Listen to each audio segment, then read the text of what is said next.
All right, everybody, welcome back to the Aptitude Outdoors Podcast. Thanks for tuning back in. Today I'm talking about butchering a deer at home. This is the Aptitude Outdoors Podcast, where we interview conservationists, hunters, anglers, and outdoorsmen and women to bring you the greatest stories, information, and advice from the best in the world. So, long story short, finally made it out in the woods. Spent about 3 days going after deer. Saw a ton of deer. The rut's pretty much at peak right now. And had 2 frustrating days where these deer came in and it was either after shooting time when they were in shooting range or they were in thick brush. Couldn't shoot them. There was a smaller buck that walked directly under my stand in daylight when I could shoot in the morning one day. I decided to pass on him because ethically I didn't know where to put the shot. From that angle, it was really weird. I was like battling in my mind the whole time, like where is his heart at this angle?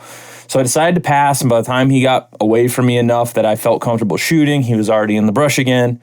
But I ended up getting a doe, which is totally fine with me. I'm not out here. I don't have enough experience to be going after giant trophy animals. You know, I'm still trying to learn the ropes. Pretty good sized doe. First doe I've ever shot. Save that story for another time. The real part of this was learning how to butcher the deer. I've only done it once in the past, and I had a bunch of people here to help me. We kind of figured it out. This time I did it from dragging it out of the field all the way to the final product of it being ground in my freezer, steaks cut and everything. And it was really not that complicated of a process. It's super overwhelming when you think about it because most of us probably haven't butchered an animal unless you grew up on a farm or you worked in a butcher shop. Most of us just see the steaks at the store. And the good thing is deer are big. They have lots of muscles all over their body, and it's fairly easy to see how this works. So essentially, I started with peeling off the skin, which was a process. It took me about 45 minutes to an hour. Wasn't as bad as I thought it would be. I just wanted to be very careful so I didn't nick the skin, because on the deer I did in the past, I kept nicking the skin and all this hair would fly over all the meat, and it was a giant pain. So I watched the video and I basically ended up cutting around what would be to you kind of like your knee joint on your elbow. I cut around that, and that loosened up the skin. And then I slit down the fur up into the shoulder, essentially, and kind of split that. And then I worked my way around carefully, all 4 legs, so that the skin kind of fell off. And that made it a lot easier to do the rest of the skinning. So you peel around the leg very carefully with a very sharp knife. I used a fillet knife. I would highly recommend getting whatever knife you're using. Make sure it's incredibly, incredibly sharp. And then you barely just pull the skin a little bit and touch it and work your way all the way around the leg, both sides, until it's off the leg, or all the way essentially down to the butt of the deer. And that's where it gets easy. So that part is a little tedious, takes a little bit of time, but once you get there, carefully work that skin all the way around. There's this weird thin layer between the meat and the actual skin. It's like this gooey clear membrane. You're going to want to keep that on while you're cutting around it, because that makes the skin peel off real easily. If you do this, you'll totally understand what I'm talking about. The second you cut into it, you'll be like, all right, I totally get this. So you work around the legs, then you get to the butt, and then by the time you get to the butt, you cut around and get a flap going. You can essentially pull it down and take your opposite hand and push on the skin, and it just peels right off the body of the whole torso. Essentially just comes right off. And then you get down to the bottom legs and you peel those off is the same way. However you have it hanging, head up, head down, same process. You're pulling that skin down. I did this after the deer had already been in the garage overnight, cooling down, stuffed some ice in it and stuff, because it was probably 55 degrees when I shot this deer. So I bought some big bag of ice, shoved it up in the cavity after I cleaned it, and put bags of ice surrounding it to cool all that meat down so it didn't go bad. And then after I did all that, pull the skin off. You have basically the meat of the deer. You get it down. You basically just keep pulling that process of pulling the skin down all the way to the neck. It comes off in one big piece. And once you get to that last neck joint on the deer, basically cut through the neck muscle. And you can either twist the head off or use a bone saw or whatever. And then you have this big hunk of meat. And then essentially,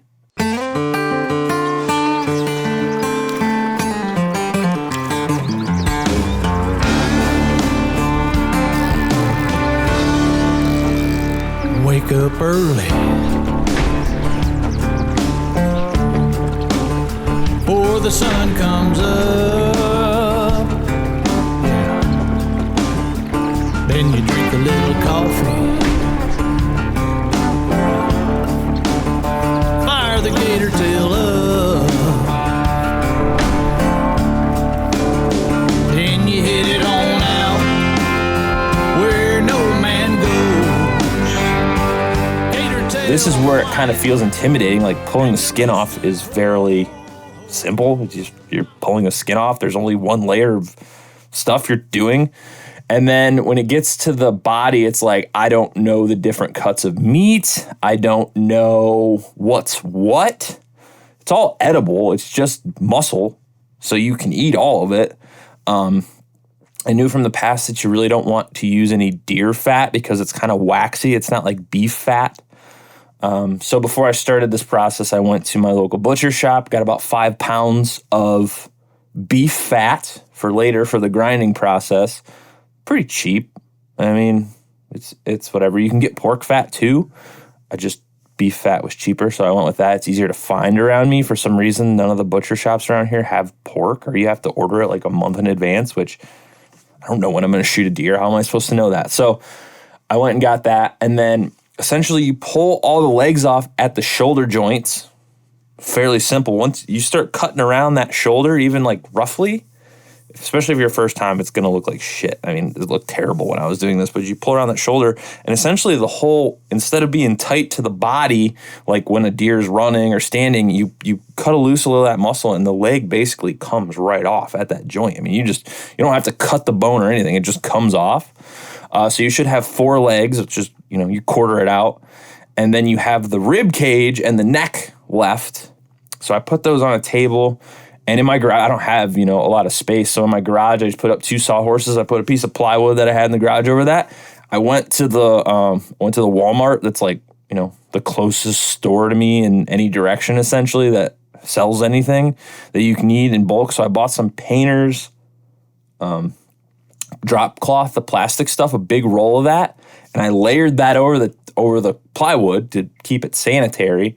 I used some clamps, like the ones I have hooking up all my lighting equipment and stuff like that. I put some clamps in there to keep it to the table and laid the meat out on that. And then basically it was just cutting it off the bone, roughly, and it's really a long process if you want to get all the meat off and be very particular. If you're just rough cutting, it's really not that bad. And I used all of this with my little Rapala fillet knife, the little 7-inch one that you can get anywhere for like $18. I had a knife sharpener there the whole time. Every time it started to feel like it was getting hard to cut through the meat, I sharpened it, kept that knife super sharp, and I just kept cutting it off the bone. And the meat is very much follows it, like there's a contour you can feel around the bone, and it comes off fairly easily. I mean, there's a scapula, there's the bone itself, and there's the front bones and the legs, and it comes off fairly easily. And then that's where you're getting your steaks and stuff off of the back legs. Essentially, the front legs I just ground into burger. I don't know all the muscles in, but the back leg specifically, once you pull, you can feel the muscles in the leg. So this is like very non-technical, but if you look at the back leg laying on the table with the meat side up, the outside of the leg, there are seams in that meat that you can feel. You can put your hand in it and pull them apart, like the separate muscles. So I put my hand in those seams, kind of felt where the muscle was, and basically just cut the muscle off at those attachment points where it was stuck to the bone. And you can pull large pieces of together, like solid pieces of meat off. And those are your different cuts of meat. You can look up online easily and find out what each one is independently. There's roasts. There's like your sirloin, essentially, like whatever it would be on a cow. It's the same thing on a deer. You can pull apart these muscles. The only one I kept was the sirloin. I wanted mostly burger. I knew that going into this because that's just easier to make. Nobody complains about burger. You use burger for everything. I eat burger all the time. It's like my main staple food source. So I knew that I would be more willing to eat that regularly, and I don't need a lot of steaks. I like steak, but it's a process. Burger, you just throw it in the pan, fry it up real quick, you're good to go. So I cut the sirloin into steaks. The rest of the leg muscle, the calves, all the way up to the roast and everything, I put into burger. Put it in a big. I went to Costco and got those big metal tinfoil trays. And I just filled those up with like grind meat. So I pulled the legs apart, pulled the sirloins off both of those, put those in one of those tinfoil trays, covered that with plastic wrap so it didn't dry out, put it in the fridge. The grind piles I put in the fridge to let cool off overnight even more. So I was ready to grind the next day. And then for the main torso, obviously there's the best part of the deer, the back strap. And that just runs right along the spinal column. It's a big, fat hunk of meat that runs up and down the whole spine. And you just take your knife almost like you're filleting a fish. You cut along the bone on the bottom. You cut along the bone up against the spinal column, so it almost is like an L. You're cutting along the top of the side, and you're cutting along the bottom. It comes out in one big chunk. And you do this once and it totally makes sense to you. You're like, oh my God, you could butcher any animal, any ungulate. It's going to essentially be the same thing at that point. So you pull that back strap off, you cut it into sections. I put that in a tin, set that aside to vacuum seal, put that in the fridge. And then, depends on how particular you want to get, I cut in between the ribs and through a lot of that, especially the less fatty stuff. And the stuff that wasn't absolutely obliterated by the arrow, which we will talk about in detail. The whole new arrow setup I've been yammering on about. Destructive. Insane. The deer did not go far at all. We'll talk about that in detail as well in a future episode. So I cut all that, put it into burger piles. I had 2 gigantic trays of burger pile, and all goes in the fridge. The tedious part is there's stuff on some of these muscles called silver skin. You'll see it. You'll be like, that looks weird. It doesn't take a rocket scientist to figure this stuff out. It's part of our human history. Like, we understand at a core level how to butcher an animal. It just makes sense. And the weird thing is once it's off, once the skin's off and there's no like head and hooves and stuff, it just looks like food. You're just like, this is food, especially when you get it off the bones and there's these pile of meat sitting there. It doesn't feel like an animal anymore. It feels like food. And it changes in your mind. It's wild. But anyway, so you cut this silver skin off as much as you can. You don't have to be perfect with it. And I try and trim off as much of the fat as possible.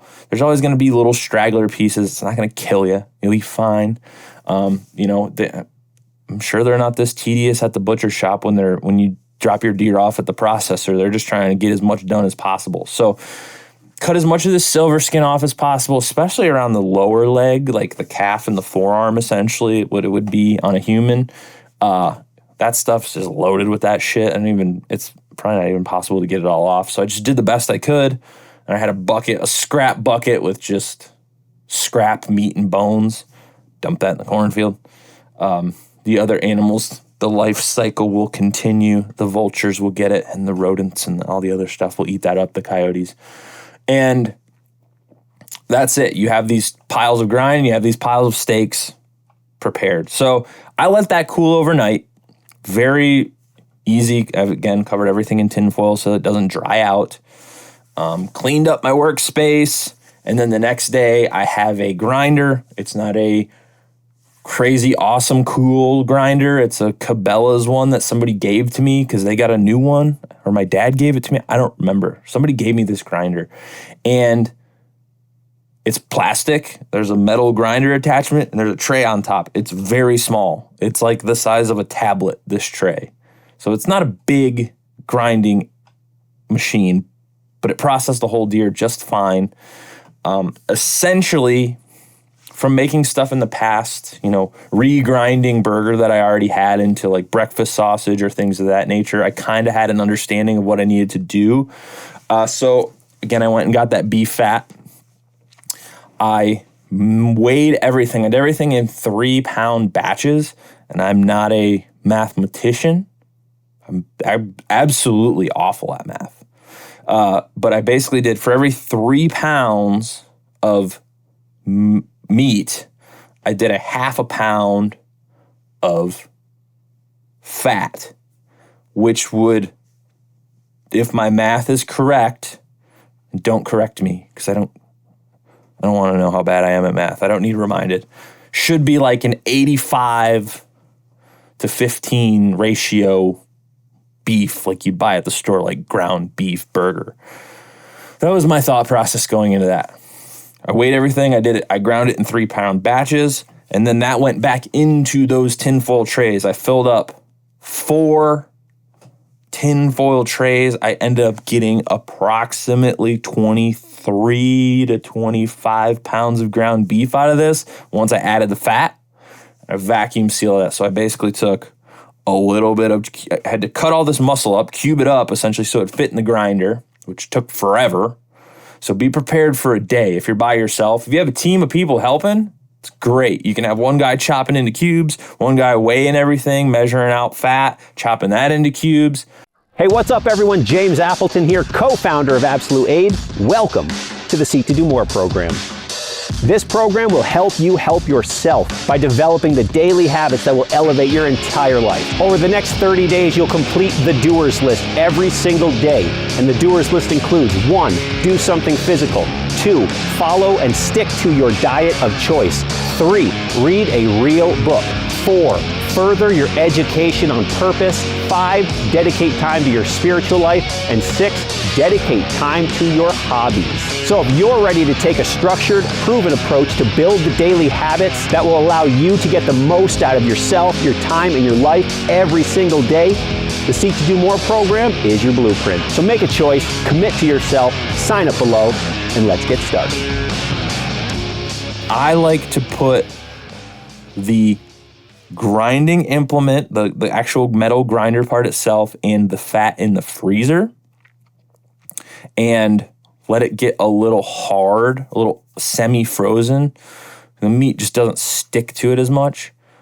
And then I'm putting that ground fat, every 3 pounds of meat, I'm putting in that 1/2 pound of fat. And I'm getting it mixed into that tray. I'm hand mixing that and then re-grinding it again to evenly mix it. So you do that for all your meat. You have your burger done. And then I cut the sirloins. I took them. I cut the ends off. That went in the burger pile.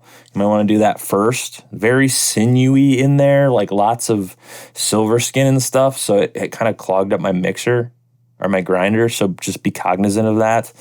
And then I cut those into steaks, individual steaks. That went in a tray.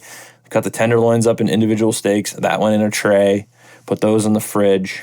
The burger, I have a vacuum sealer that I use for fish. One of the greatest investments you can get as a hunter or fisherman is a vacuum sealer. Not only does it make it easy to stack in your freezer and label, but it just makes it so convenient. Even if you don't have any game, you're on a dry spell, you go to the store and you buy bulk beef, 10 pounds of beef, you can vacuum seal it into individual packages and it saves so much prep time.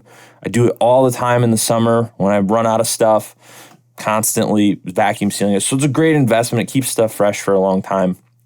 So I essentially then have a little kitchen scale, like the cheap, crappy one you can buy on Amazon, put a bowl on that, or I grab let me start this over. I take the vacuum sealer, I seal off the bottom of a bag, cut it, take it, put in approximately eyeball about a pound of ground beef, put that on the scale, weigh it until it's exactly a pound, give or take, Smush that down flat, put it in the vacuum sealer, close it, seal the bag, 1 pound at a time, just keep stacking it on the counter, and then it takes a while. These things aren't industrial grade. They're consumer quality product. They take a minute to get to do their job. Vacuum sealer worked great. It's just one random one I got at Cabela's. I don't even know. Just go get one. Probably a middle of the road one. That's like my thing. I buy a middle of the road everything. Not the most expensive one, not the cheapest one, something that's going to hold up well. And those plastic sealer bags are incredibly affordable. You can buy them on Amazon in huge rolls. I've had it for 4 years now, and I just got to my last roll doing this deer. So affordable. So seal all this burger up, put it on the counter, stacked it in the freezer, pound by pound, all the way to the top. Boys fully loaded up with deer burger. And then I individually sealed each steak because sometimes, I'm not going to eat. My wife and I usually eat dinner together, but sometimes I want one for lunch. I want to be able to have an individual steak ready. You can do that however you want. I just did it individually because I know how I eat. Very easy to keep it organized too. You can write on them with permanent marker, Sharpie. Super easy. I just write the month and the year because sometimes things get lost in the freezer. They just end up in the freezer into the abyss forever, and they live there. So that's where that stuff went. All in the freezer now. You can do it at home. You don't need any special tools. I know if you're listening to this podcast, you got fillet knives laying around. Sharpen the shit out of them before you get started. That's all you need. You could literally take apart a whole deer with a fillet knife. You do not need a butchering kit. It would be nice to have a bone saw for like a butcher's saw for just making it a little quicker and easier to cut some of this stuff up faster. But I'm not spending $50 on a butchering saw for something that is going to save me 5 minutes of work. You know what I mean? So you don't need any fancy tools. You don't need anything, just a sanitary workspace, maybe a container of Clorox wipes because stuff's going to get pretty bloody. It's going to bloody up the counter. But it was easy. It just took a lot of time, but it was enjoyable because you're getting your own food and you're making your own food and knowing that you're set up for quite a few months now with food that you got yourself to me is one of the most badass things ever. So I'm hoping maybe to get another deer. If I do that, I'm going to have to buy a freezer because there is no space. We opened the freezer this morning to get some ice to put in our coffee and shit just came tumbling out of there. So had to pull out a lot of stuff that was in the freezer, old mystery meats. We're having a smorgasbord. I'm having a fish fry here soon to get rid of some of the fish I had this summer. But that's part of the fun of hunting and fishing too is, sharing this stuff with other people. So I hope this helped you to not be scared to process your own deer if you've never done it before. If you've done it before, obviously you don't need to listen to this episode, even though if you made it this far, you already did it. But it's really, really gratifying, and it's probably going to save a lot of money. A good processor costs, anywhere from $150 to $250 to $300, depending on what you're having them do. And it's something to learn to add to your skill set, which Aptitude Outdoors is all about. Learning new skills, being more self-proficient, not needing to rely on everybody else for everything. It's a good feeling to do it yourself. Even though my kitchen is a mess right now, as soon as I'm done with this podcast, I got to go clean that. That's going to take the rest of the day. But beside that, I'm able to do this myself. Now I know next time it'll be cleaner. Next time it'll be easier because I've already been through the process. I'm going to buy a book on how to butcher the different cuts of meat and learn, again, back to learning that process. Have it there with me to know what each cut is, what roasts are what. And I'm not a big roast guy to begin with, so I don't really care, but it's just good to know how to do this stuff. And especially for me around here, a lot of these processors aren't taking deer anymore. They'll be like, we have to bring in deboned meat. It's like, well, that's the hardest part. Why am I going to pay you to do the easy parts? Learn how to do it yourself. You don't have to rely on anybody, and it's a good time. So hope this helped you. Get out there, get a deer, learn how to process it yourself, get the kids involved, get the wife involved. It's a fun process. And take it easy. Be back soon with another episode. Hey, thanks for listening to the Aptitude Outdoors Podcast. If you're getting anything out of this, if you're learning something, if it's helped you in any way, go down in the link below and buy me a coffee. Throw me $1, throw me $2. We greatly appreciate it. Just using it to keep this ship afloat. So thank you very much.